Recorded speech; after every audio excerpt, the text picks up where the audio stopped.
did it. Oh, wait, hold on. All right, I got to turn that off. If you can even imagine turning off an air conditioner. It is it still, well, it's 97. It did go over 100 today, according to my watch.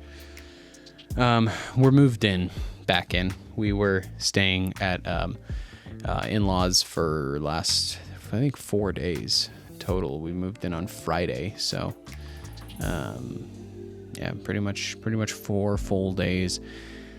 As you saw, we redid the floors, and it took about 48 hours for the epoxy to cure. So today was the first day that we were able to move everything back. We did look at the calendar before we started this, and we said, let's go ahead and pick the hottest day that we can find for the summer to move everything back into the house.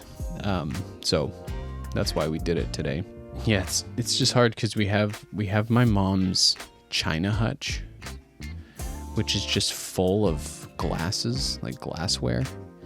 And a china hutch is so cumbersome and tedious to move because you can't move it in a unit. Obviously it's full of glass and it's really heavy on top of that. So you have to take everything out of it. But taking everything out of a china hutch is not the same as taking everything off of a bookcase or out of a cabinet where you have stacks of plates or stacks of books. You have individual, delicate, tiny, uniquely shaped objects that are all different, that you can't bundle them up. You can't grab a fistful. So you have to grab like 2 and walk them in and set them carefully. And you have to do that over and over and over. To unload it, then you move the furniture, then you have to do that over and over and over to load it. Why this feels so tedious, I've moved that china hutch around the house about 3 or 4 times now, and I'm just, man, it's got to be my least favorite piece of furniture to move. Not because it's so heavy, just simply because it is so tedious to move. So many details, very obnoxious. Otherwise, we're very happy with the floors. They lightened up quite a bit.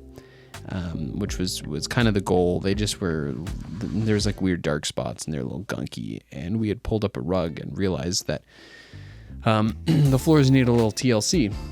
So with a huge level of help from my father-in-law, we were able to sand it all down, epoxy it, but it was the entire bottom floor essentially minus the kitchen. So everything on the first floor was in the kitchen, and because our stairs go down to that living room, we couldn't access the stairs while everything was drying. So we had a kitchen full of stuff and an inability to get to the bedrooms, which also had a lot of stuff in them anyway. So that's why we opted not to end up staying here for the last few days, especially with the kids and everything. But it feels really good to be back. It feels really good to be home. And I'm hitting my limit of how long I can have that air conditioner off in this room because it turns into a hot box really fast.